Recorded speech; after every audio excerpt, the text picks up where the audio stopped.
Okay, so we're going to start. Naji, Alkholaif, I'm a cardiology consultant, King Faisal Specialist Hospital for Riyadh. I'm very happy to give this very important talk about assessing the heart in non-cardiac surgeries. I'm going to have a stepwise approach, and the idea is, it's a big topic, and we're going to try to go through this together. This is going to be, inshallah, an interactive talk, and a lot of times these concepts, as we know in clinical life, is not clear. So we're going to go through with it, inshallah, and please feel free to interrupt and have a discussions, inshallah. So what are we going to cover? So we're going to cover clinical risk evaluation, preoperative assessment tools. We're going to talk about general risk reduction strategies and management of specific diseases. Okay. And as an introduction, we are doing cardiac evaluation and risk assessment. We do not do cardiac clearance. So this whole idea of cardiac clearance is not the thing we're trying to do here, despite what people call us to do. We don't do cardiac clearance. We assess the patient. We see what the risk for this patient going for surgery is, and then we do an evaluation. So it's an interplay between intrinsic risk factors, the surgery, patient risks. So it's interactive things between multiple things that's going on. And depending on these things together, we can try to see how to assess the patients. Now, I'm going to start here with a question. An 88-year-old male with known history of atrial fibrillation, hypertension is admitted under the care of neurology team for evaluation of suspected central nervous system infection. The patient is currently on apixaban for stroke prevention, atrial fibrillation, has an amlodipine for hypertension, has no allergies. Neurologist contacts you for guidance on the management of this patient anticoagulation therapy. They plan to perform a lumbar puncture to obtain, CSF for diagnostic testing. The patient's most recent INR is within therapeutic range.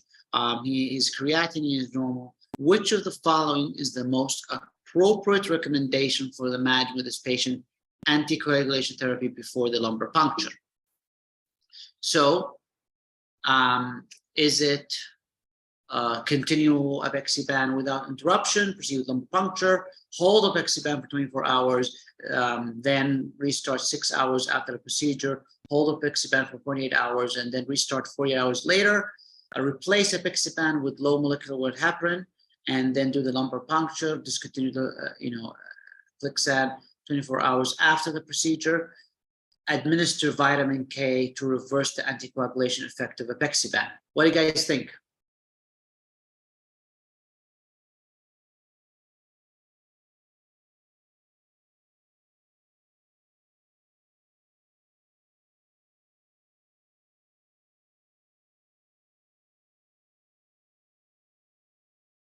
So is it going to be A, B, C, D, or E?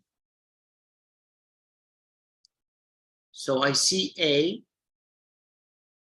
Any other ideas? There's B. Okay. See if there's anybody else. So this is one of the things we're going to be doing throughout this. We're going to have a couple of questions throughout, and we're going to see how the evidence will try to guide us to what we're going to do. So lumbar puncture, although it's a procedure that we might look at it as a simple procedure, in fact, it's a neuro procedure. So in this case, we actually have to hold apixaban for 48 hours because it's considered a high bleeding risk. And so we hold it for 48 hours, do the lumbar puncture, and then resume it 24 to 48 hours later. The correct answer is C, okay? And we're going to go through it later to see why that is. Okay, So today in our talk, we're going to be mostly talking about using the ESC guidelines cardiovascular assessment. So the last guideline we have from the American Heart Association, ACC, was 2014. It's a long time ago. So since then, it's 8 years now. So a lot of evidence came by, and that's why this is a very important assessment. Excuse me here for a second.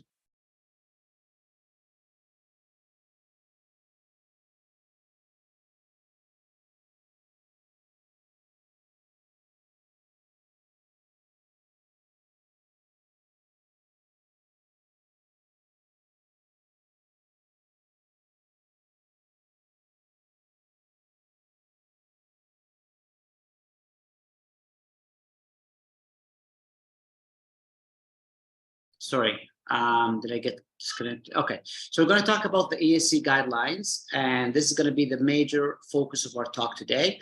We're going to see how things change over the years. Now, first, we're going to start with clinical risk evaluation. So, as we know, patient risk, so there's some stuff related to patient. So patient-related risk, is he low risk, moderate risk, high risk? And stuff related to the surgery. Is it a high-risk surgery, moderate risk surgery, or low-risk surgery? So the more the patient is high risk and the surgery is high risk, we need much more attention. As the surgery is lower risk and the patient is lower risk, then we need less attention. So less monitoring, less need for invasive monitoring during the anesthesia and before and after with telemetry. Okay, so in general, this is how we're going to look at things. So important first thing we need to know is the timing of the surgery. So is it immediate or urgent? Is it time sensitive or is it elective? What do we mean by immediate? So immediate surgery intervention should be done right now. Immediate is within an hour. Urgent is within 6 hours. So if you have an ischemic limb, if you have a brain hemorrhage, then you have to do things now. Now, if you go, different hospitals call it different things. So some hospitals will call it category 1, Cat 1. Some hospitals call class A, different names, go depending on, hospital protocols. But what it means is something that has to be done now. When we talk about time sensitive, so it's a surgery that could be delayed, doesn't have to be today or tomorrow, but if you have a patient with a cancer that potentially could metastasize, you don't want to delay it too far. Okay, you want to do it as soon as possible. Okay, and here a lot of shared decision making come into play. So it's not something we just do it in isolation. We talk to our colleagues and see what's the best time. And then and stuff like cancer, cardiac surgery, if you have a stroke. And it could be 6 weeks, 2 weeks, 3 weeks, depending on the surgery and the urgency. Elective is an elective surgery. So if you have knee replacement, you can do it now, you can do it 6 months. You probably, want to have optimization before you proceed with that. So let's do another question here. So an 82-year-old male patient presents to the emergency department with severe pain in his left hip and an inability to bear weight following a fall at home. He has a past medical history of hypertension, type 2 diabetes, mild cognitive impairment, and the patient is currently taking metformin for diabetes, lisinopril for hypertension, aspirin for cardiovascular prevention. He has no known allergies. Upon arrival, his blood pressure is 145 or 85, heart rate is 95, respiratory rate is 18. Examination, left lower extremity is shortened and extremely rotated. X-ray reveals unstable interconchodic fracture. So he has an acute hip fracture. Which of the following actions should be taken in this situation?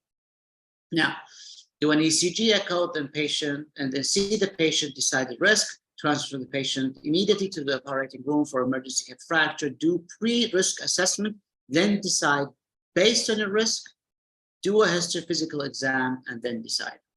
So what do you guys think?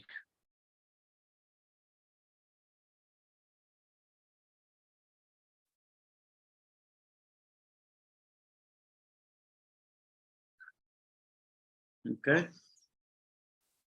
So in this case, what are we going to be doing with the patient? take him to surgery, do an assessment, do CG. Okay, so this is one of the classical exam questions that are, you consider easy, although in real life, you will be pushed to do other things. The correct answer is definitely for sure B. So this is an emergency surgery. Emergency surgery goes to the OR. You don't do an assessment. You don't go do physical.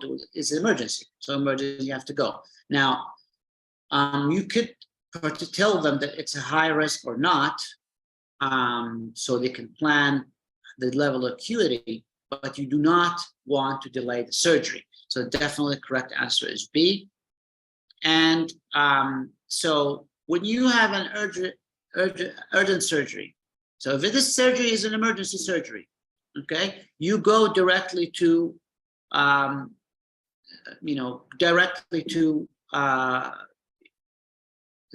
operating room. Now, if it's time sensitive, then it's a multidisciplinary, decision. And depending on how the time sensitive it is, if we can delay or not, okay? If it's elective, then it's elective. So this is a slide from one of our fellows who I liked. And basically, if it's emergency surgery, then you take them to the knife right away. Coronary heart disease, of course, you deal with it as if it's an ACS like anybody else. If it's not neither of those, if the patient comes in with a surgery that could wait, then you look at the clinical surgical risk and make a decision. So what is surgical risk? So when we talk about surgical risk, it estimates, it's a broad estimate of 30-day risk having an MI, CV death, or stroke. So if you do a surgery, what's your risk in 30 days to have CV death, MI, or stroke? It takes only into consideration the surgery, regardless of the patient. So we try to isolate the patient. That's what we talk the surgical risk. So the surgery risk in itself, that's what we talk about. So when you talk about surgical risk, you have low risk surgery, so it's less than 1%. This is breast, dental, eye, especially when we talk about cataract, superficial surgeries. Intermediate is 1 to 5%. Carotids, head and neck surgeries, orthopedic surgeries considered intermediate risk. And among the transplants, the renal transplant is considered intermediate risk. Now, when we go to the high risk, so a risk more than 5%, really deep abdominal surgery like adrenal resection, major aortic surgeries, carotid, when we want to do endarterectomy, really deep abdominal duodenal pancreatic surgery, liver surgery, liver transplant, lung pneumonectomy. These kind of things are considered high-risk surgeries, okay? So how do we assess these things? So we use preoperative assessment tools. So what are the tools we have to assess patients? Now, we're going to talk about risk scores, including frailty scores, functional capacity, what's functional capacity and how to determine it, do biomarkers have a role, and who needs an ischemic workup, which is always the question we have. Now, there are a number of risk scores. Most famous one is the revised cardiac risk assessment, the RCRI. We have others. One of the ones that are very comprehensive is the ACS, NSQIP. This is a risk score that needs to be done on the internet. One of the reasons why the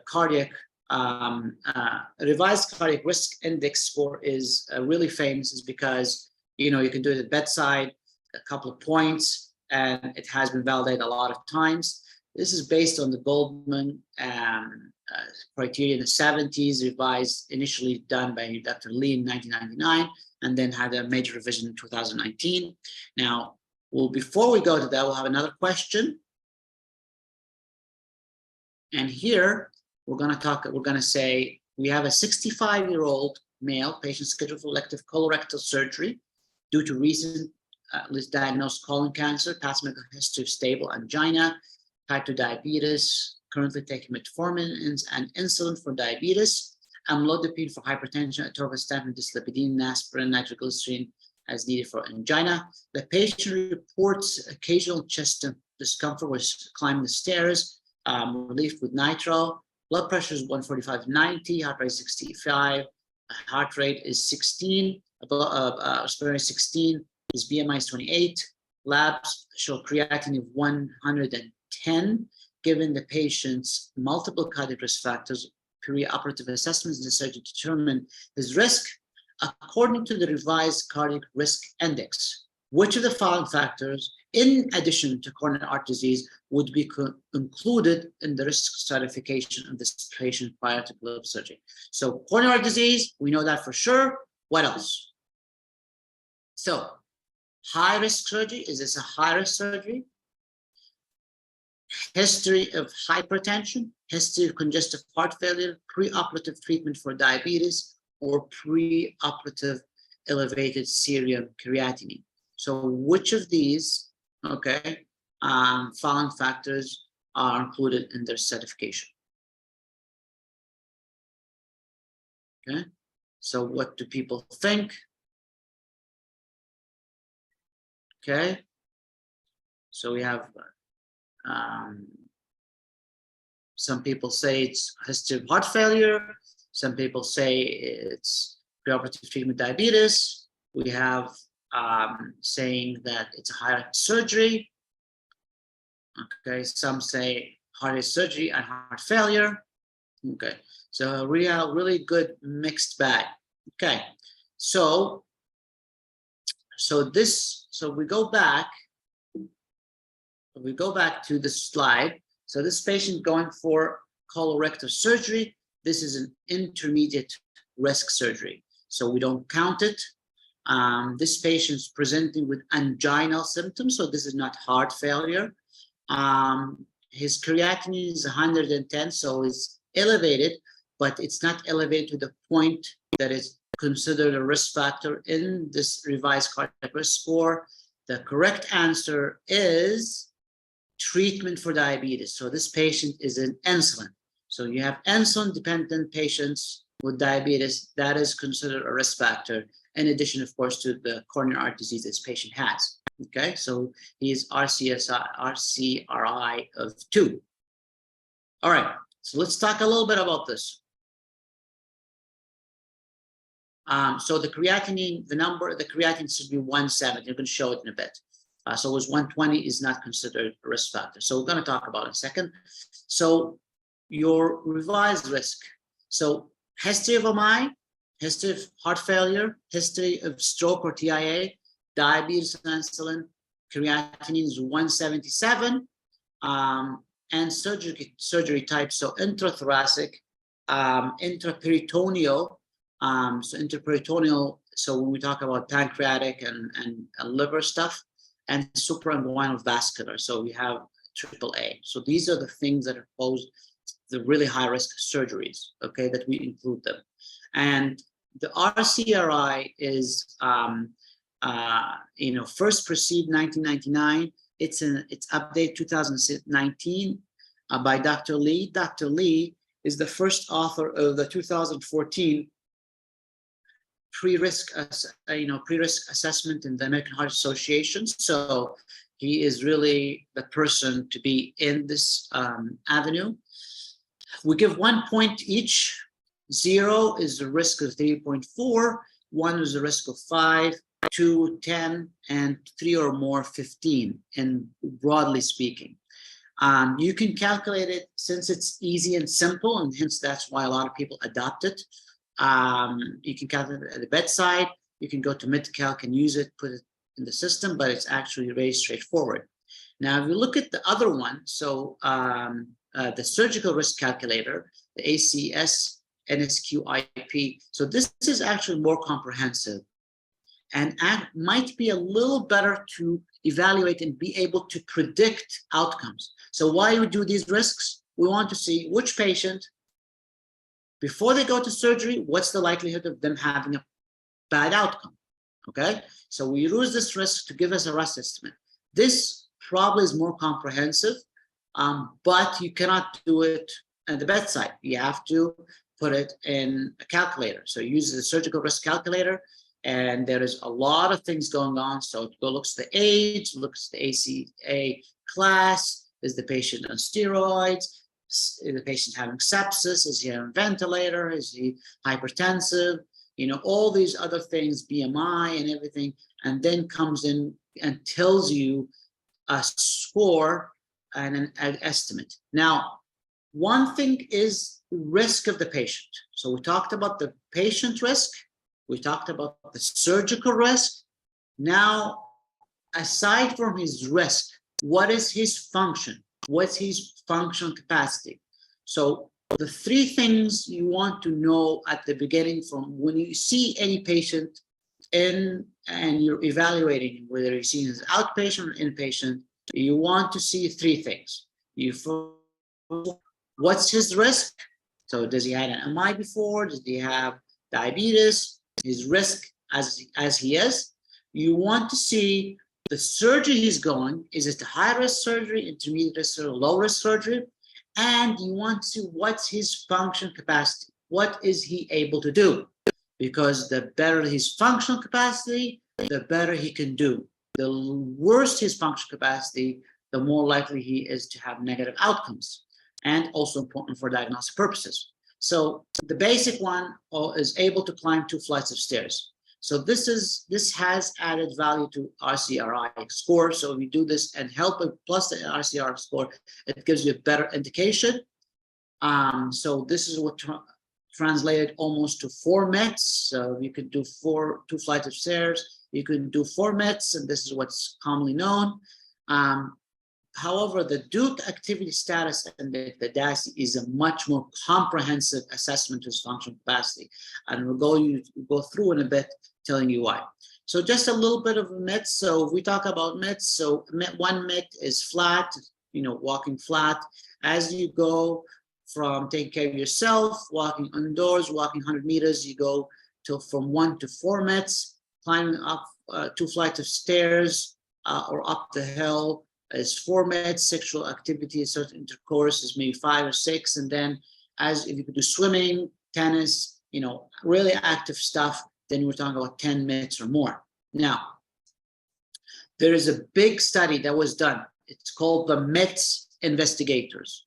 And, in the space of pre-cardiac assessment, there's not a lot of big studies, and this is a really important study. And the idea is to see, what are we talking, when we talk about METs, what are we really talking about? And what is it in real life? So big study, 25 hospitals, 1,400 patients, average age is 65, undergoing major non-cardiac surgery. So really the high-risk patients were going high-risk surgeries and had at least one risk factor. So their RCRI was at least 1.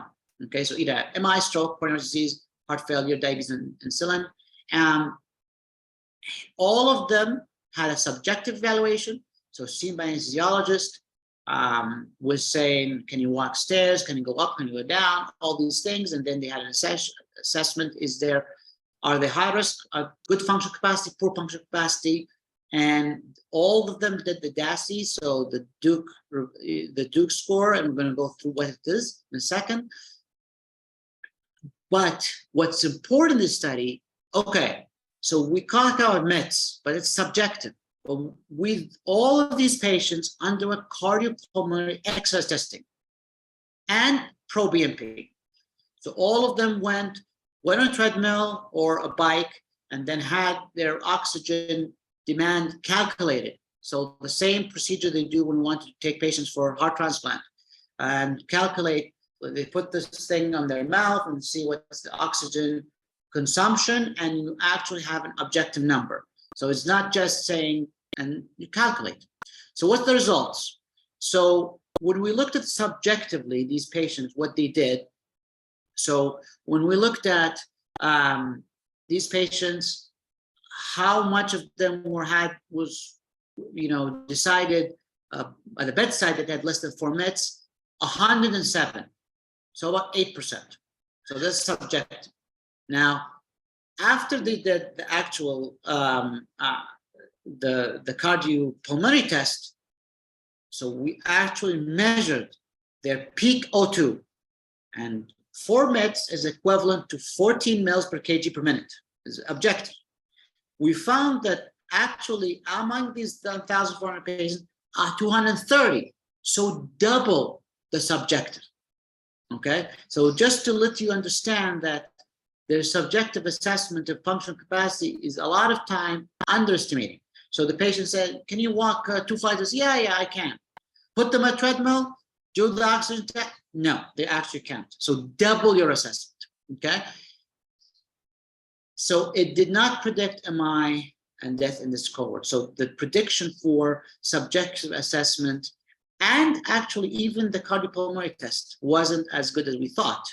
And this is why we do randomized, we do, controlled trials to see what it means. Okay. And if you see here, there was a good positive correlation between peak oxygen consumption and the DASI. So the DASI was able to correlate with peak oxygen consumption. And there was also an inverse relation between the oxygen consumption and the pro-BNP. Now, there was correlation, but the correlation was not, it was moderate correlation. It was not, exact. So you can see a lot of things are on the map.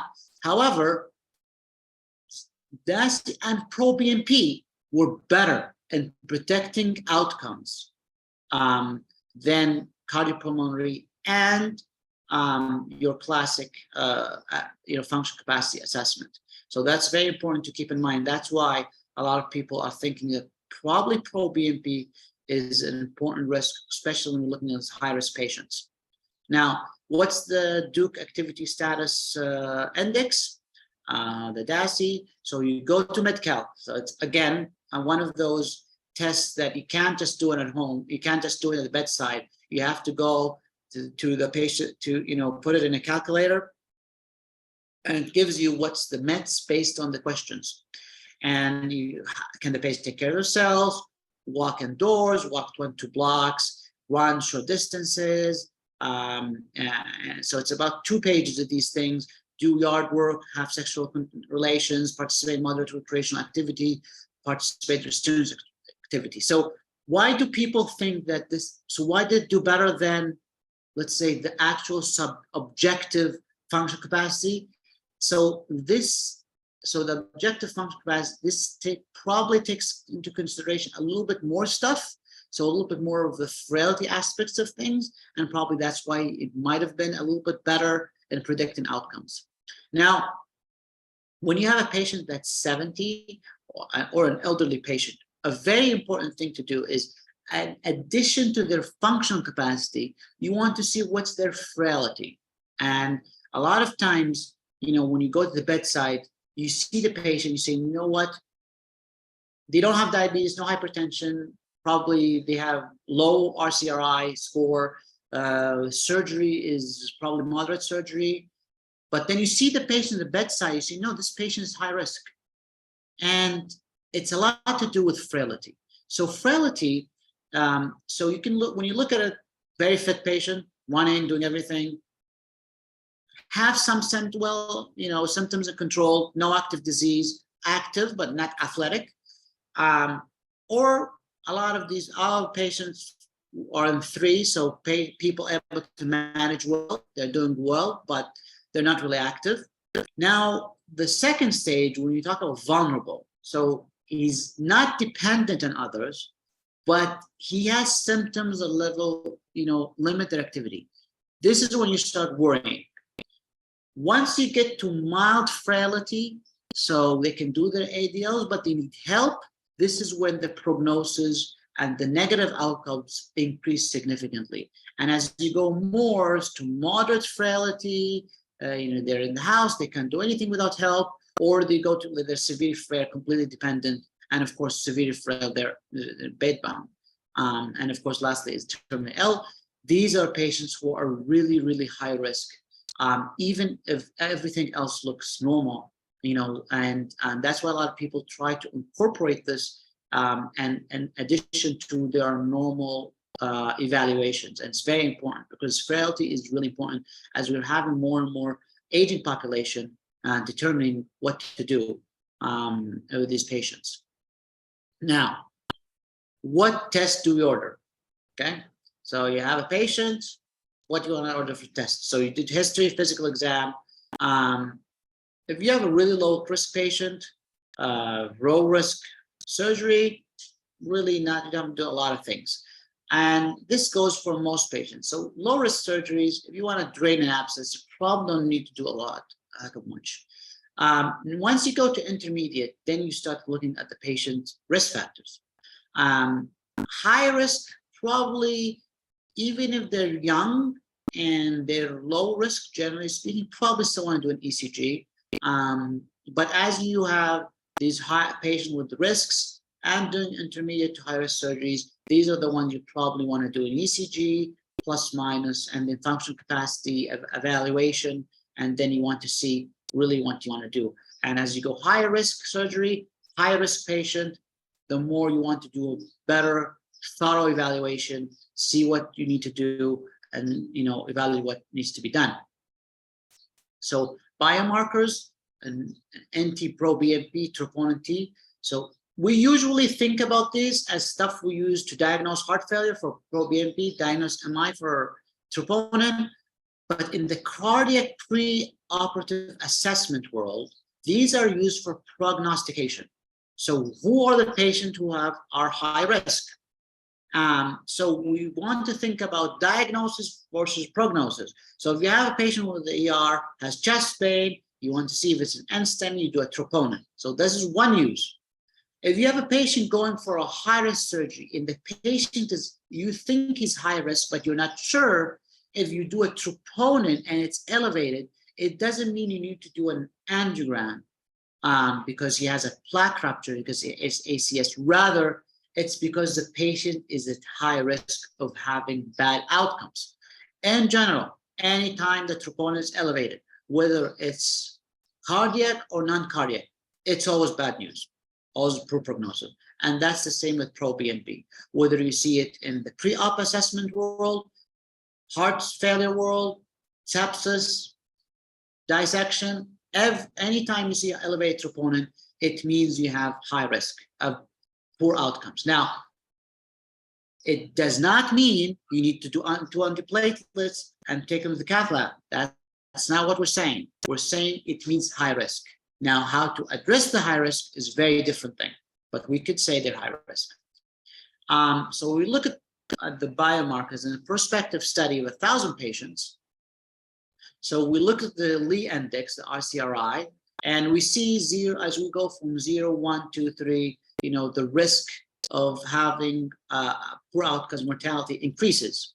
So, and now if we dichotomize patients pre-operatively for troponin versus no troponin, then we see that pre-troponin, post-troponin, we have a large differentiation. So positive troponin, multiple times negative troponin, and the same is going for proBNP. Although if you look at the area under the curve, you see that probably troponin is the most associated with prognosis, is the best evaluated, but the proBNP is close by.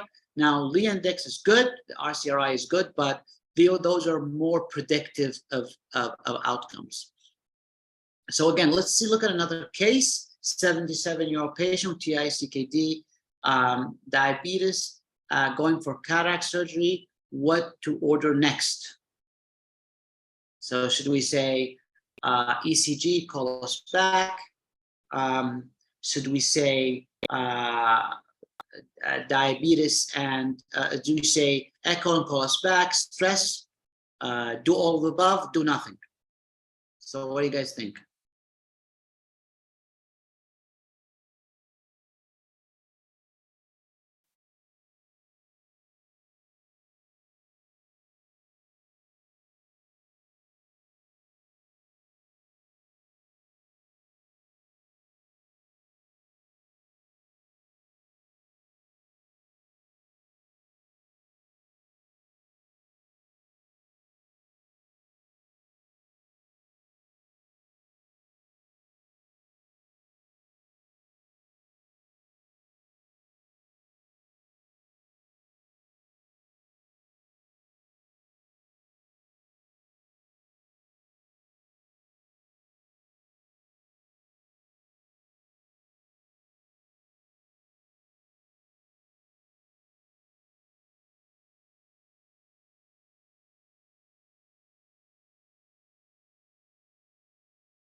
So everybody has, this is a very clear, straightforward case. And, as a patient, just proceed with this patient. We're not going to do anything with this patient, right? So cataract surgery is the classical low-risk surgery. It's the one that, you have it, you don't need to do anything regardless of the patient risk factors, and you don't really need a lot of workup for that. So when do we do echo? So what we don't do is we don't say echo is routine for any patient. So any patient going for surgery, echo, no, that's not what we're saying. It's not, the recommendations are always clear. It's not a routine test. Now, for the patient we actually do an echo for, so if you have a patient who has a murmur, shortness of breath, chest pain, things that are concerning of having cardiac disease, individual patient, that's for sure patients who merit having an echocardiogram. Now, those are the clear cases, but you have things in between. So if you have a risk of cardiovascular disease, if you have a patient who has more than a couple of risk factors, now the idea of a focus exam comes in place. Some people advocate doing a focus exam if the indications are not clear, but for sure, patients who we don't do it routinely, and there are patients who for sure, based on clinical physical exam history, are definitely need an echocardiogram to be done. Now, let's do another question. 67-year-old female patient scheduled for total hip replacement surgery due to severe osteoarthritis. She has past medical history of hypertension, type 2 diabetes, MI 3 years ago. Patient currently taking metformin for diabetes and arterial hypertension and aspirin for secondary prevention. She has no known allergies. During her pre-operative evaluation, the patient reports occasional chest discomfort while climbing the stairs or walking long distances. Blood pressure 145 or 90, heart rate 75, respiratory rate is 18. Given the patient's history and symptoms, a pre-operative cardiac assessment is necessary to determine her risk for perioperative cardiac complications. Which of the following is the most appropriate next step in evaluating this patient prior to surgery? So proceed directly to surgery. Perform resting ECG. Order a MIBI. Refer the patient for a coronary angiogram. Start the patient on a beta blocker. Reassess in 2 weeks. Okay. So what do people think about this case?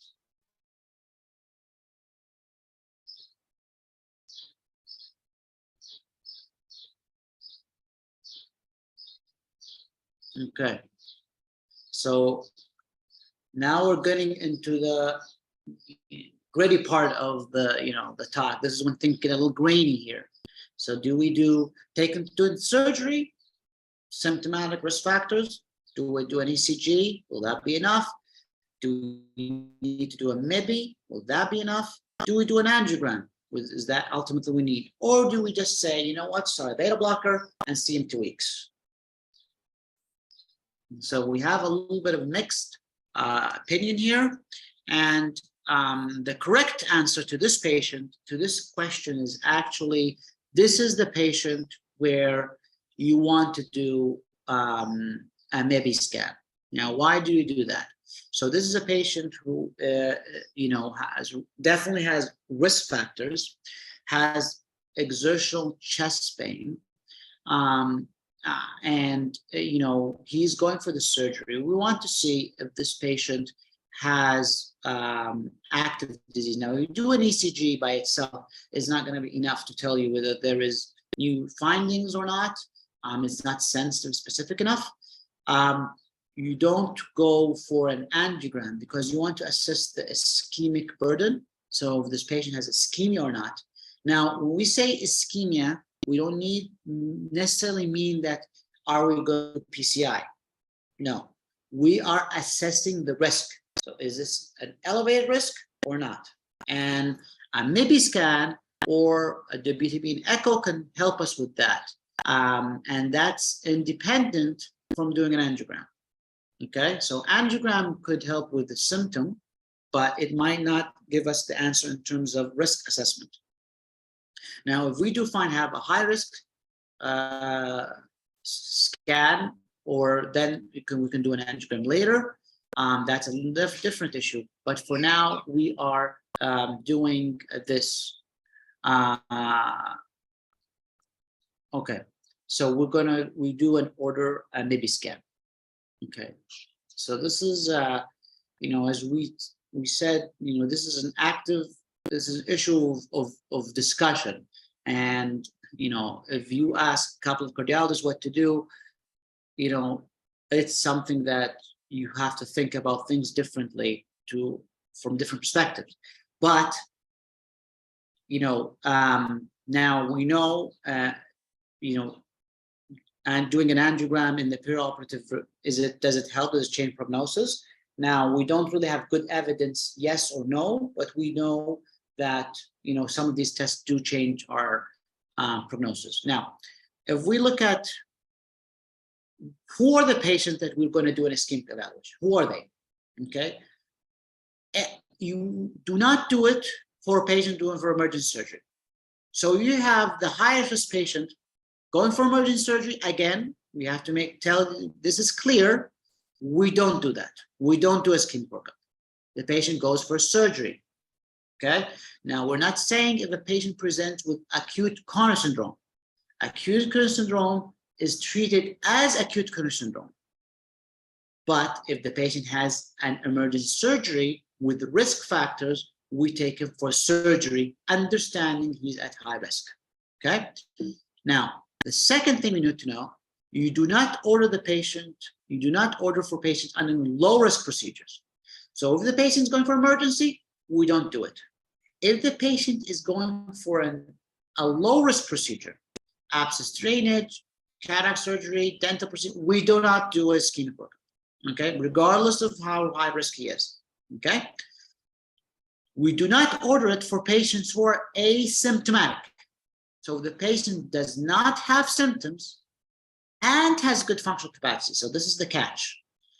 So one of the things why we pay attention to functional capacity is if the patient has poor functional capacity, our ability to say whether he's really symptomatic or asymptomatic is inaccurate.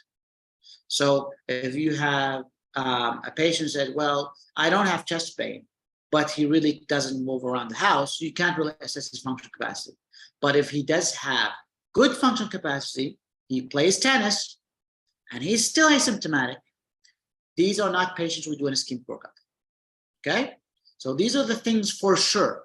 Now, when you have both of those, he's going for high-risk surgery and has poor functional capacity, these are the patients plus, so high-risk surgery, poor functional capacity, plus class 1, high pretest probability, okay? So poor functional capacity, high pretest probability, and going for high-risk surgery, you do an ischemic workup. If you have 2 or more risk factors of cardiovascular disease, so diabetes, hypertension, smoking, family history, so multiple risk factors, poor functional capacity, going for high-risk surgery. And the resting ECG, there's clear evidence of a Q wave, ST segment changes, clear evidence of possible ischemia, plus poor functional capacity, plus high-risk surgery, ischemic workup. If you have a regional wall motion abnormality, you have LAD hypokinetic, inferior wall hypokinetic, then also, these are patients who should go for a ischemic workup. These are class 1, okay, and RCRI of 1. Now, if you are class 2, is a patient who, again, going for high-risk surgery, again, poor functional capacity, plus they have a history of PCR cabbage. So the patient has known coronary disease with an intervention, going for high-risk surgery, and has poor functional capacity. That's a class 2A, okay? So even if they don't have other risk factors. Now, we do not do stress imaging routinely. Again, routine, anybody going for surgery, we don't do it. As we don't do echoes routinely, we don't do stress tests routinely for patients. But at a ischemic evaluation, it depends on the situation. Now, do we do an exercise stress test? In theory, yes, but who are these patients? You know, they have really good functional capacity, probably do other tests.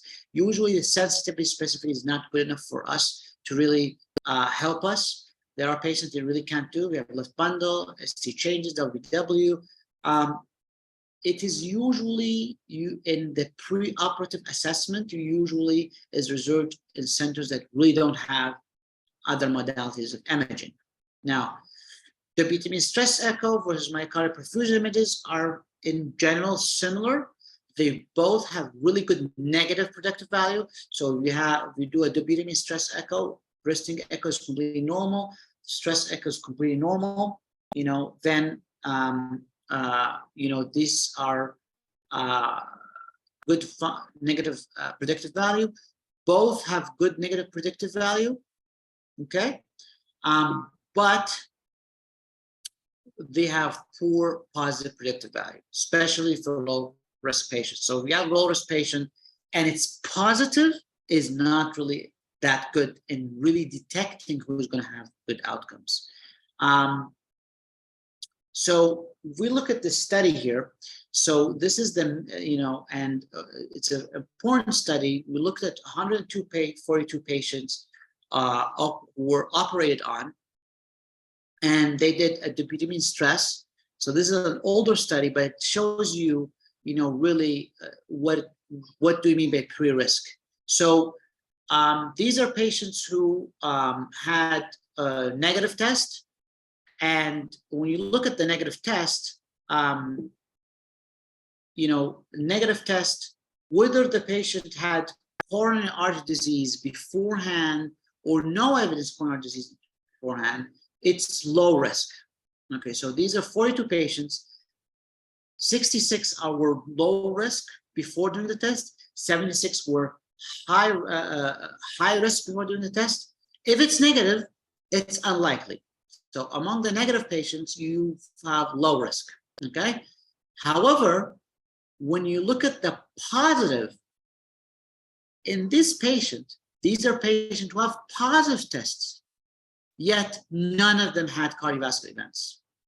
But patients who had clinical evidence of coronary disease, when they had positive tests, those are the patients who really came up and developed relatively more events compared to those. So the idea, and then again, we see it in stress echo. So this was a test that looked at stress echo and maybe scans. They used the WBTM stress echo, and at that time it was used. But again, we can see the same pattern here. So patients who are low risk to begin with, even if they're positive, their ability to predict negative outcomes low. But if their pre-risk is high and they're positive, then your ability to detect is much better. And again, negative tests are negative and they're low risk. Okay. What about CTA, large Canadian prospective trial? We did 1,000 patients and event rate was 8%. CTA was able to predict 17 of those patients. Okay. And so to be able to detect 17 patients, you had to miscategorize 98 patients who really did not have events. So CT coronary is really one of those tests that is good for detecting high risk. So we're going to be taking just a 2-minute break just for somebody because we did it an hour, and then we'll get back maybe at 2 p.m. You guys want to continue?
Okay, so we're back. So brief break for everybody just to move their legs and everything, and we're going to go back. Second part of this talk is probably going to be a little bit more cardiology stuff. So stay tuned. We're not going to take too long, inshallah. All right. So I'm going to start with a question.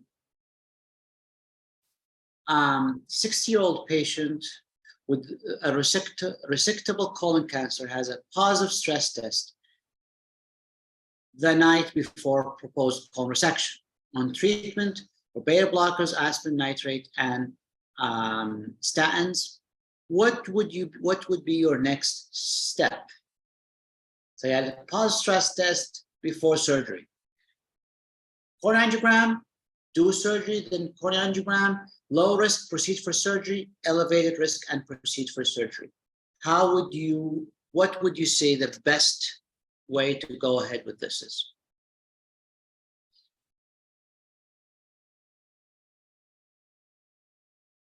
Okay, so coronary angiogram is one. What else? Any others?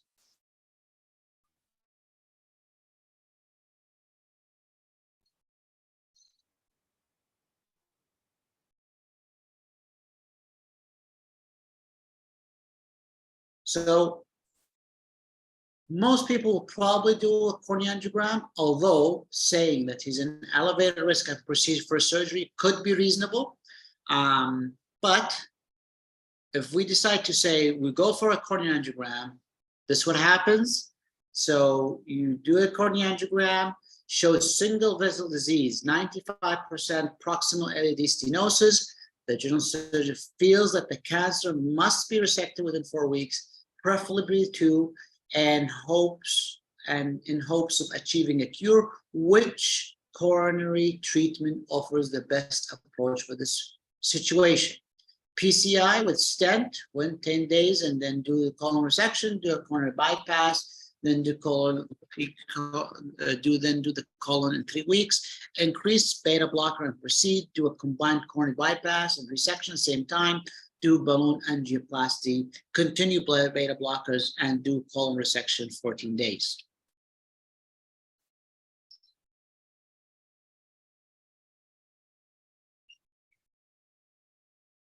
So what do people think about this follow-up question? So you decided to do an angiogram, you have a significant subtotal occlusion of the prox LED, and the patient wants to go for an urgent or a time-sensitive cancer treatment. What do you want to do? PCI, then do colon resection and wait 10 days and do the colon resection. So do a bypass, do the resection in 3 weeks, increase the beta blockers, do combined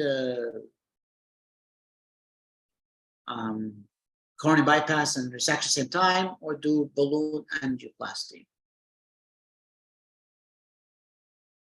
So this is a little bit of an older question. So this question has been there, and it's a remnants of the 2014 question. And the answer to this question back then was to do a balloon angioplasty. Now, if you really need to do something, maybe a balloon angioplasty, if you really need to do it 14 days. Now, probably in the contemporary era, would say do a drug-eluting stent and then surgery in 4 weeks. That's probably the best answer. But if we go back to and I highlighted this question because I want people to know that, there is a little bit of a shift away from this idea of a beta middle stent, balloon angioplasty, and really focusing on the ability to earlier discontinue the dual antiplatelets on drug-eluting stents. Now, it's not that there is no rule for a balloon angioplasty, but probably a drug-eluting stent in 1 month of DAP would be the best way to go.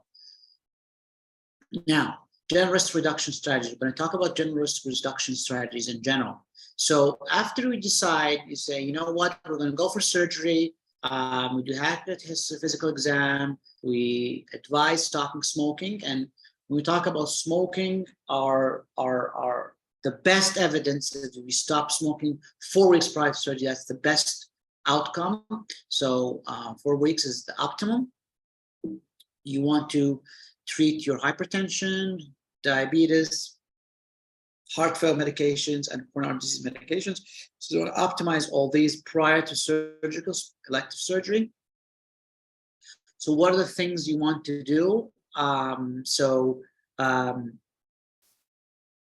Beta blockers, you do not want to start a beta blocker before surgery. So if your patient comes in and he's going for cardiac surgery, for a non-cardiac surgery, has high risk factors, is a high risk, you don't start a beta blocker the day of the surgery. You say, you don't do that. That's not recommended. Now, we now have really good evidence about that.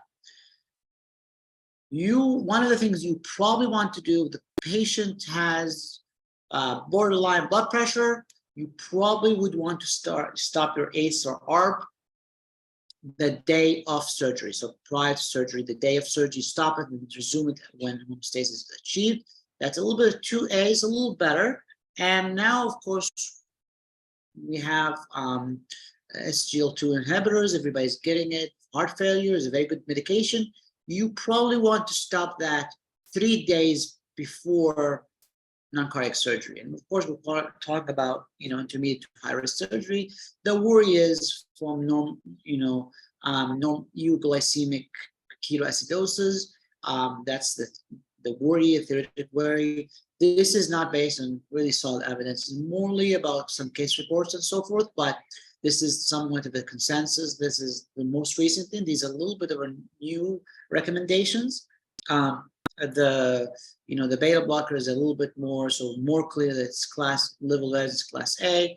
And why is that? So why is beta blockers that bad? There's a big study, the POISE trial. So they randomized patients, and it was in 2008. They randomized patients. They gave them, metoprolol-succinate, 200 milligrams on the day, 6 hours before surgery. Okay, and they are all undergoing high-risk surgery, all undergoing have cardiovascular risk factors, and actually the primary outcome was positive. So if you compare events, so non-fatal MI, it was positive. The metoprolol is here, so they get lower events than the placebo. Also, so the combination, this is the combination. If you look at non-fatal MIs by themselves, also was reduced. So why is this trial against beta blockers? Because of the next. So we look at stroke. You'll notice that this line is flipped. So this is the line with the patients who had no metoprolol. This is metoprolol. So if you give metoprolol immediately before surgery, you get more strokes, and actually even patients die more. So higher, death rate. And this is a big 1,000-patient study, multi-center, placebo control. So it's a very well done study, and this really scared everybody because everybody was thinking that metoprolol was going to be there, and it did help, but it come with a price. And that's why when we're looking at the perioperative period, you have to weigh in these medications, especially if you start them during perioperative period. Now, this is different from a patient who is chronically on beta blockers, and then you stop them during this, chronic and beta blockers. You don't want to stop that. So, patient heart failure is a beta blocker, AFib, controlled AFib. He's going for surgery. You continue on that. But I'm talking about initiating before surgery. Okay, so now the next big topic, actually, it's a little bit complex, is antiplatelets and anticoagulation. And this is something you get called every single day for pre-op assessment. What do you do? Patient antiplatelets, patient anticoagulation. What do we do with these patients? Now, when deciding how to manage, you need to know two things. What is the bleeding risk of the surgery? So now, earlier we talked about risk of surgery. So the risk of surgery is, okay, if you do the surgery, what's the risk of the patient having a negative cardiovascular outcome in 1 month? MI, stroke, or non-fatal or non-fatal MI. But here we're looking at the bleeding risk. So if doing the surgery, what's the risk of this patient having a bleeding during the surgery? So it's a different type. Also, what's the patient thrombotic risk? Okay, and here we're talking about stent thrombosis. So we're talking about antiplatelets. So when you decide whether the patient is, when do we stop antiplatelets? How can we stop the antiplatelets? This is what we're looking at, these two risk factors. Now, what are the surgeries with minor bleeding? So there's minor, there's low, and there is high bleeding risk. So surgeries with minor, so cataract, dental procedures, the endoscopy with no biopsies, just endoscopy and superficial stuff. So draining, skin excisions, and so forth. Now, when you go to other things, abdominal surgery, breast surgery, complex dental surgery, endoscopy with biopsies, large bore needle, anything in the eye other than cataract. So we do, non-cataract surgeries, and we do small orthopedic surgeries. So foot, hand, but not like the big ones. Those are low bleeding risk. The high bleeding risk, liver biopsy, cancer surgeries, anything in the spine epidural, anesthesia, lumbar puncture, and lumbar puncture, this is what we talked about earlier in this talk, neurosurgery, vascular organs, so we do take something from kidney or prostate, vascular biopsies from those. If you do a specific, so we do polypectomy, not just a biopsy, but really a polypectomy, that's considered high bleeding risk. Thoracic surgeries or thoracic lung surgeries or high bleeding risk, and of course vascular surgeries. Now, so how do you go about treating that? Okay, so first of all, you want to see, is the patient going for high bleeding risk surgery? So surgery that is high bleeding risk. If no, if it's not high bleeding risk, you continue doing the platelets, regardless. So the patient is doing the platelets, regardless of what he did, what type of stent, his risk factors, you just continue. No need to stop. Okay? If this is not high bleeding risk. Now, if he's high bleeding risk, then you have to calculate the thrombotic risk. Okay? So thrombotic risk, so if you do, so here we do different things. If the patient had just PCI, chronic coronary disease, he has an RCA lesion that's symptomatic, and you put a stent, okay? That's PCI. However, if we had an NSTEMI or a STEMI, and then you stented that, that's ACS. So high thrombotic risk are things that, so up to 1 month in a PCI, that's not coronary disease, or 3 months in PCI. In addition, we're going to talk about high-risk stent thrombosis. So there's a specific group of stents that are high risk, and we'll talk about in a second. Now, if it's not the case, so if the patient is going for high-risk procedure, and it's not high thrombotic risk, so he did an RCA 2 months ago, and there's no high-risk problems, then you can continue aspirin and discontinue your DOAC. Okay, stop it.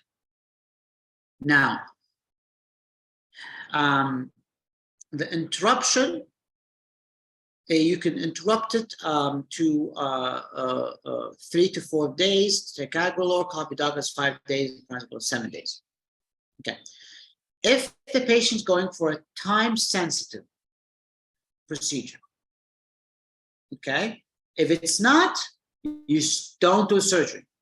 Patient had a STEMI 2 months ago, and he's going for a procedure that's not time-sensitive, elective procedure. Don't do it. Wait till it's 6 months, 2, 3 months at least, 6 months ideally, and then do the procedure. If it's really time sensitive, you really have to do it. The recommendation is now a new concept of bridging with glycoprotein or cangrelor. Okay, and this is something that a lot of centers have not adapted, and it's something that's more of theoretical, but this is the new thinking that maybe we should start an idea of bridging with antiplatelets. So we know about bridging with anticoagulants, but this idea of bridging with antiplatelets is something that's evolving. What would you definitely need to know is who are these patients with high thrombotic risk? Who are they? So there are two things related to the patient's medical issue. So any patient with a reduced ejection fraction, diabetes, and stage renal disease. So these are patients who are at increased thrombosis because of their medical issue. So if you have EF20, if you have diabetic or in stage renal, then or really advanced renal disease, you're considered high risk. And there are things related to the stent itself. So if you had a history of a stent thrombosis dissection, you're high risk. If you had an intervention to a CTO, that's high risk. If you have a calcified lesion, they really needed to do really extensive work, rotablade, so forth, that's a high risk stent. Stenting the left main is always high risk. Graft stents, so you do a stent or SVG, that's high risk. And if you use techniques like bifurcation, crush technique and bifurcation lesions, those are also considered high risk. So there are things related to the patient and things related to the stent itself. And this will help you to know if it's high thrombotic risk or is low thrombotic risk. Okay, so ACS, 3 months. PCI only 1 month. PCI plus high thrombotic risk, then you go look at 3 months as ACS. Okay, so this is another way of looking at it.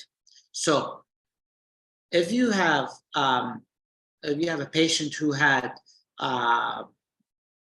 normal PCI, you could 6 months is enough.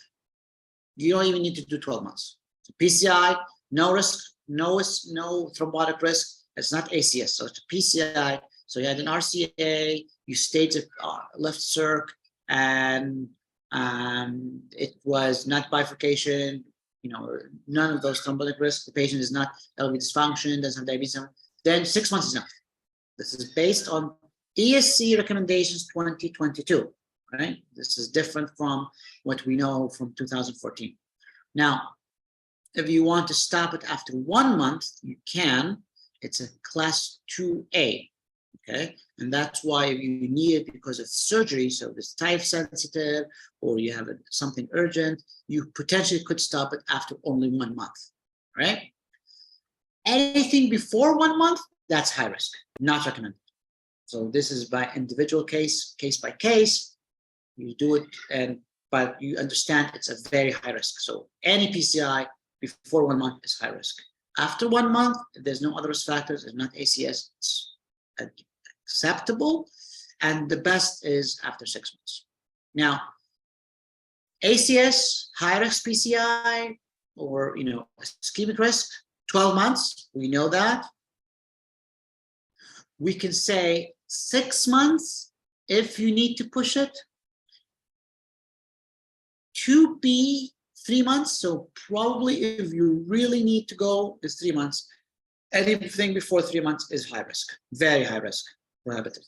Okay. Now, when we say prohibitive, there's nothing prohibitive in this in preoperative assessment and preoperative care. As you know, there's patients cannot follow what we want. So the patient had an MI and then it's going for a very bloody procedure, like he had a brain bleed. You can't say, well, what do we do if you have to deal with it? But we will say, really don't recommend doing it before 3 months in any patient who has ACS or high thrombotic risk. Okay, again, what's high risk thrombosis? Medical, EF less than 240, diabetes, incisional disease, stent related, history of stent thrombosis with dissection, CTO, calcified lesion, left main, a graft, or a bifurcation. Okay, let's take another question.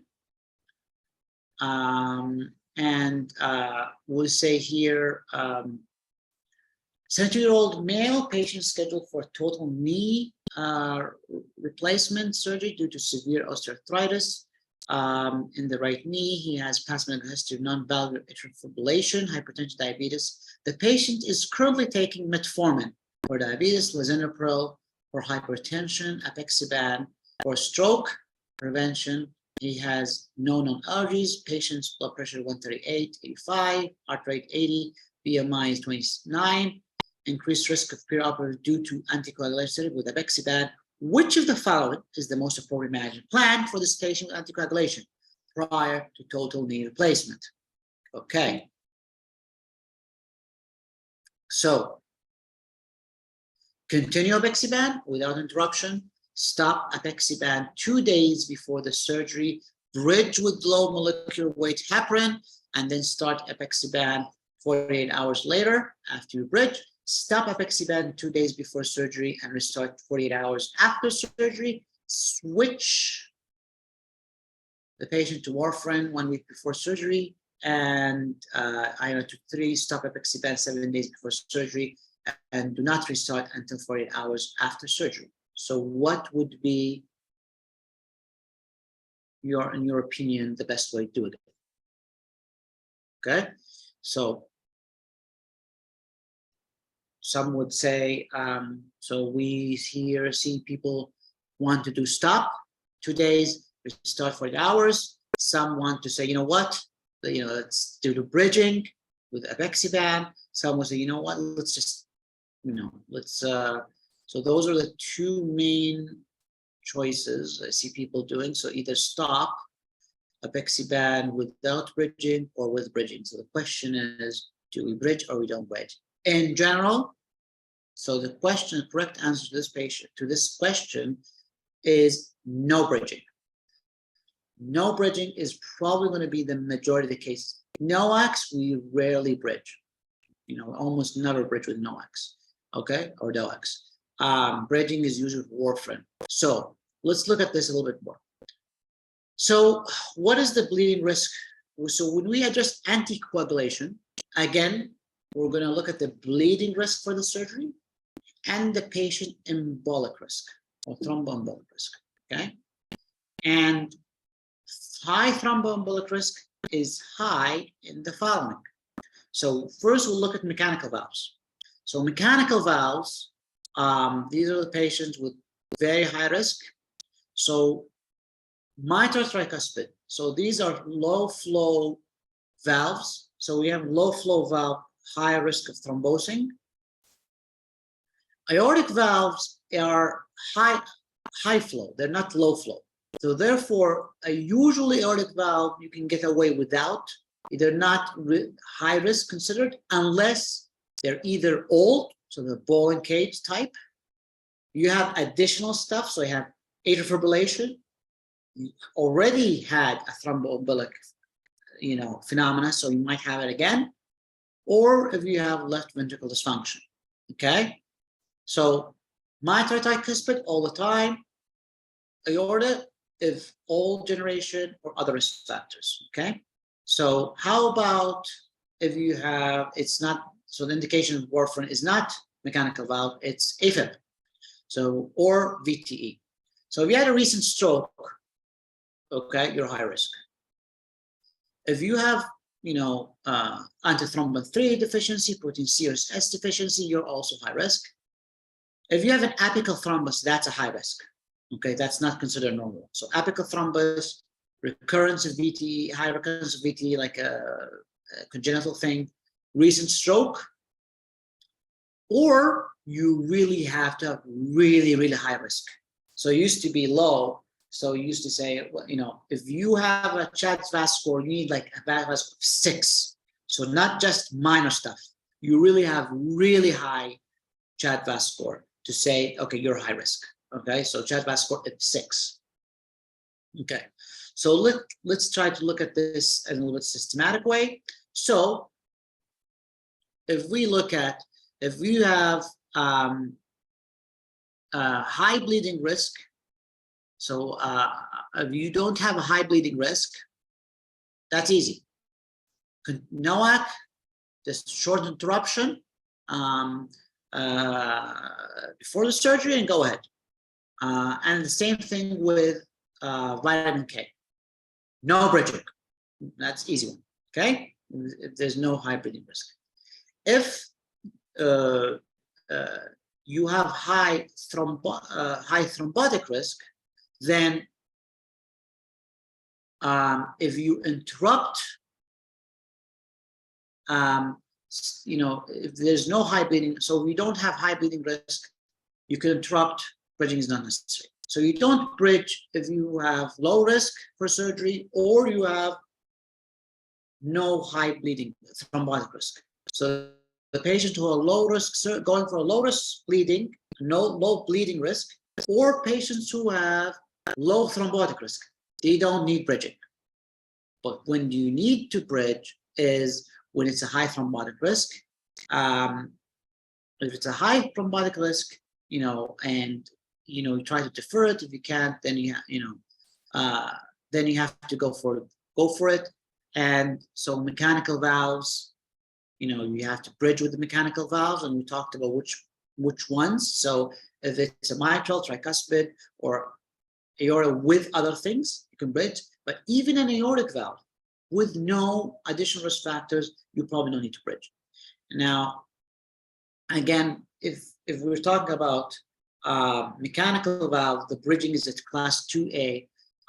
But if we're talking about high-risk thrombotic valves, so patients who factor C deficiency, recurrent thromboembolism, really high channel vascular, it's 2B.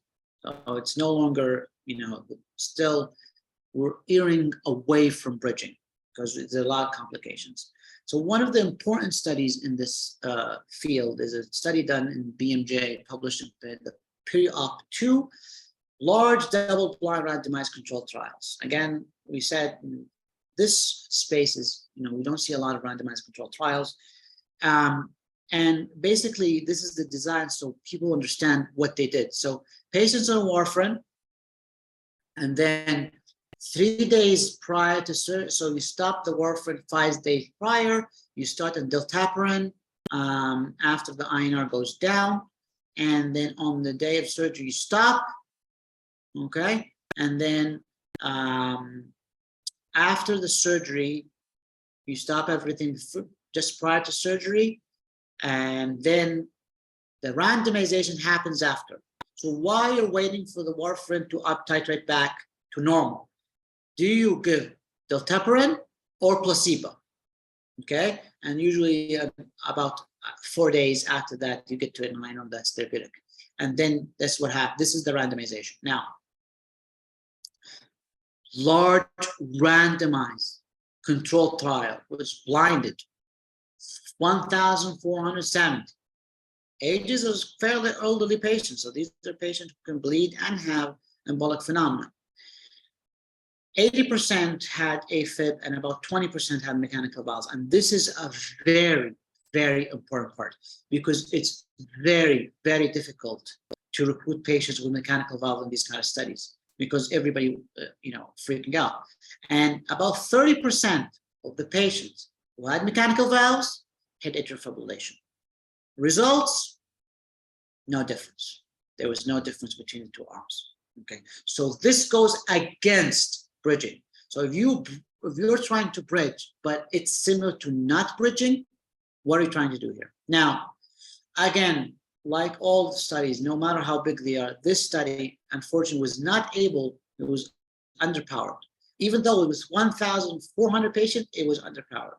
They tried recruiting 8,000 patients, but they were only able to consent 1,400. This is a very difficult study, very difficult. So, it's really hard to get data in this kind of population, but we do have this information that it's still good to at least say, okay, we have our evidence against bridging, okay? And if you look here, these are patients, like they had aortic valves, they had mitral mechanical aortic valve, mechanical aortic mitral valves, and none of them showed any difference. So no difference between the arms, whether you have mechanical, mitral aortic valve or anything like that. So now let's go to how do we treat patients with NOACs. So if you have minor bleeding, so this is a patient who is on dabigatran, apixaban, rivaroxaban, edoxaban. And if you have a patient who's going for minor bleed, okay, patient going for minor bleed, and you probably could skip the evening dose, but you don't need to do more than that. And then you can start immediately 6 hours later. If you go for low bleeding, the day before you stop it, and then you can start it that evening or the following day. High risk. So what do you do with high risk? When you're going for a high risk procedure, then you probably want to stop it 48 hours and resume it 48 hours later. Okay, and that's depending on whether or not you're able to achieve hemostasis. Okay, so this is a little bit more aggressive, but it's specific to patients who are going for who have a high bleeding risk. Okay, these patients with high bleeding risk, that's what you do. Now, there's other details, like if you, depending on the GFR, there's different timing. We're not going to go into details, but this is a very complex subject. These guidelines are a little bit newer, 2014. We didn't have a lot of experience, but now people are being a little more aggressive depending on the surgery. Now, this last talk is going to be a shorter talk about the management of specific diseases. So, questions: 70-year-old male, scheduled for hemicolectomy, stage 1 colon, has experienced chest pain, had a 70% stenosis, right coronary artery, currently able to climb 4 with no experience of chest pain. Which of the following is most appropriate step managing this patient cardiac risk factor prior to hemicolectomy? So proceed, perform repeat coronary angiogram, auto stress test, optimal medical therapy, reassess the patient, refer for cabbage.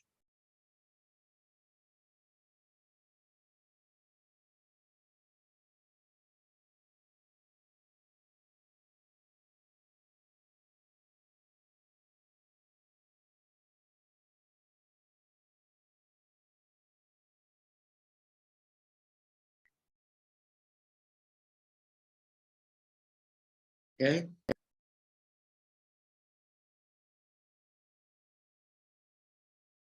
Okay. So do we do medical therapy? Do we order a stress test? Or what are we going to do with this patient? Or proceed with hemicolectomy without doing anything else?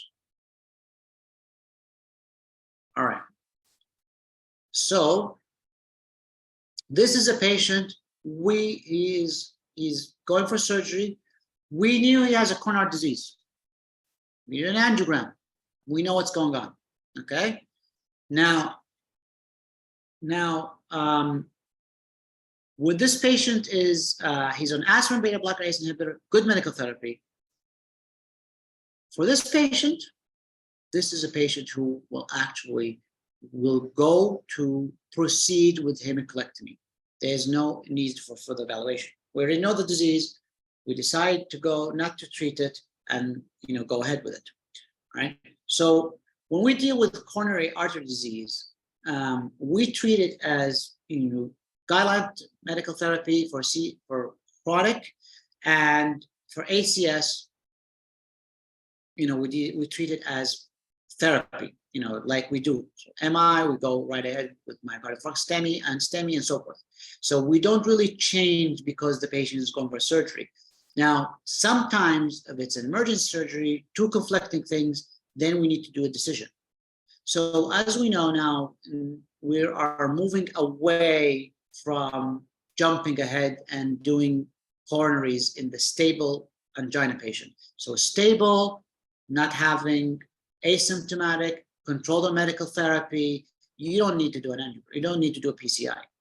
A ischemia trial, and a host of other trials are coming subsequent. Now, nothing really specific for perioperative. So nobody really saw, okay, if we do an angiogram, do the PCI, will this prevent events? Nobody had done that, or not a randomized will-controlled trial to do that. That would be excellent, but we don't have that information. For the time being, we say, okay, if it's a low risk, if it's not a left main, patient is more or less not symptomatic, then you probably can go ahead without further testing. And in general, you know, this is a more of a discussion kind of thing. So if you need to do which to prioritize, it's a gray area. Now, how to treat patients with HOCM? Keep fluid status neutral, avoid prolonged fasting, avoid vasodilations, and keep heart rate 60-65.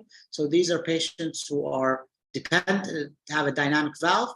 So if the patient's tachycardic, or they do a vasodilator, or you have low preload, you know that obstruction goes more, so you want to keep them on the lower side. Next, 68-year-old female patient scheduled for an elective laparoscopic cholecystectomy due to recurrent episodes of biliary colic, medical history, severe asymptomatic aortic stenosis, hypertension, dyslipidemia. The patient is currently taking amlodipine hypertension for hypertension, atorvastatin for dyslipidemia. The patient has an echo performed 6 months ago. Severe aortic stenosis. Area is 0.9. Preserved ventricular ejection fraction 55%. Asymptomatic. No shortness of breath, no chest pain, no syncope, blood pressure 130/80, rate 72. Which of the following is the most appropriate next step before the patient goes for a cholecystectomy?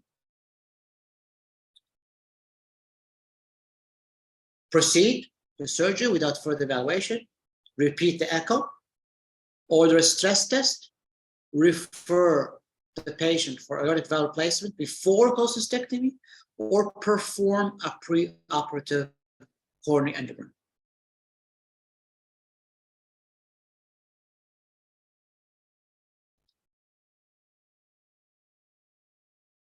Okay, so people want to go directly to some want to go to surgery, some want to order a stress test.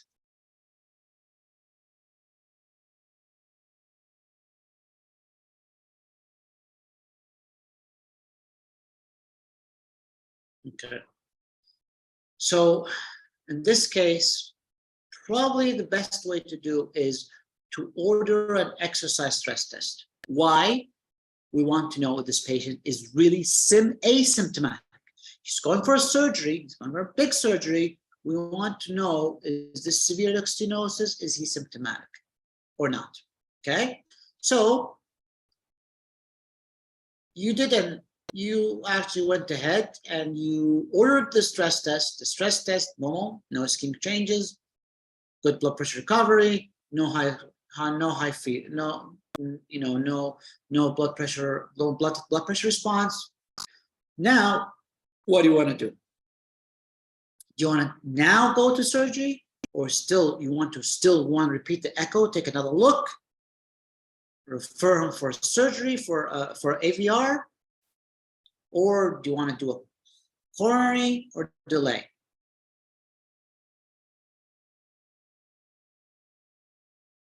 Okay, so now it's clear. So now that you're sure he's asymptomatic, you had a recent echo 6 months ago, you proved he's asymptomatic by stress test, I think it's done. Now you can really proceed with a cholecystectomy. Now, when we talk about valvular heart disease, in general, obstructive disease is worse. So MS, aortic stenosis, or stenosis are more dangerous than regurgent valves. Intervention, you usually no intervention I need for low risk. So if you do a low risk surgery, of course, you don't really need to do anything. If possible, surgical procedure of the valve should be done before intermediate high risk surgery. So if you need to do something, you probably want to address the valves first. So it's a little bit different than coronary disease. Coronary disease, you might leave it alone. But for valves, you definitely want to do the valve first. Okay. Now, if you have low risk surgery, you just don't need to do anything. Here we're talking low risk, so this لا بس خد وقتك بس انا اللي جاي بدري. So when we talk about low risk versus high risk, low risk for performing the surgery. So is this patient, if you want to do a TAVI, is he low risk or high risk? And that's what we mean here. So if he is a low risk, so for low risk non-cardiac surgery, you can defer it for later. And here we're talking about symptomatic aortic stenosis. So once you have symptomatic, you have to treat it. So either TAVI or SAVR, if it's intermediate or high risk surgery. If it's high risk, you also want to do it. Now, if it's a surgery that you cannot, if the patient cannot tolerate having TAVI or SAVR, here we could consider balloon valvotomy. Okay, balloon valvotomy could be considered in patients who really need to have surgery, but they're very too high risk for a TAVI or a SAVR. Now more patients are pushed now that more people more comfortable doing TAVI and high risk TAVI. This option is getting less and less. People needing to use it less and less, and more going towards just doing a TAVI for these patients. Okay, mitral stenosis, they're fluid sensitive. You want to avoid tachycardia, avoid vasodilators, and if they're symptomatic, you probably want to do a valvotomy before going with surgery if time allows. AFib, you don't need, usually rate control to 110 is enough. You don't need rhythm control unless the patient is symptomatic. For perioperative use, calcium channel blocker and beta blocker, but not digoxin, because patient has a catecholaminergic surge during surgery, so digoxin is not preferable. And cardioversions for symptomatic or hemodynamic unstable. If you have flutter, usually you're going to use, you need the cardioversions, difficult to control the heart rate with just beta blocker, calcium blockers. Now, for chemical cardioversion, if the patient has no LVH, no LV dysfunction, no ischemia, flecainide propafenone is more effective than amio and others. Okay, ICD and pacemakers. When do you have electromagnetic interference? So unipolar above the umbilicus. So you have unipolar, it has more energy, so you want to keep it below the umbilicus. If you use the bipolar, you want to use short bursts, the lowest energy possible. So these are high risk, so you can avoid that. And you want it to be more than 15 centimeters. So if it's less than 15 centimeters from the site, then it's high risk for electromagnetic interference. If that is going to happen, you want to have the pads on board. You want to be able to control it. So you either use a magnet or reprogram it before surgery. Pericardial disease, pericarditis. We have pericarditis, you treat it first. Elective surgery, you treat pericarditis first. You get the colchicine and the NSAIDs, colchicine for 3 months, completely resolve, and then do the surgery. Tamponade, you want to drain the tamponade. You don't take them to surgery while they have tamponade. Constrictive pericarditis, harder to treat, so very big surgery for constrictive pericarditis. So you probably want to know that they're preload dependent. You try to reduce the positive ventilation, so low total volume, high ventilation rate. This is more in CD stuff. Now, coming to the end, what are our take-home messages? We assess patients for risk. We do not clear them for surgery. Okay. For emergency surgeries, patients should go without delay. Please do not delay them. Assessment is based on patient and surgical related risks. Those are patient related risks and surgical related risks. Tools like RCRI, frailty, and biomarkers are helpful for deciding and predicting the outcomes of surgery. Manage antiplatelets, anticoagulation based on patient thrombotic risk and bleeding risk of the surgery. So what's the bleeding risk of surgery and what are your thrombotic risks? So you can know how to deal with antiplatelet anticoagulation. Only bridge for high-risk patients. So only very high risk. We're moving away from bridging, and evidence emerging that probably not bridging is better. Stable coronary artery disease can be managed conservatively. Stenotic lesion should be addressed first before going to surgery if time allows. And thank you.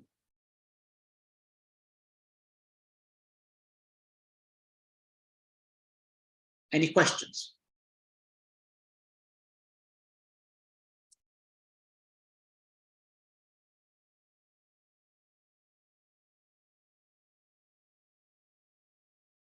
Okay. Thank you guys, and I really appreciate you listening to me. It was a grueling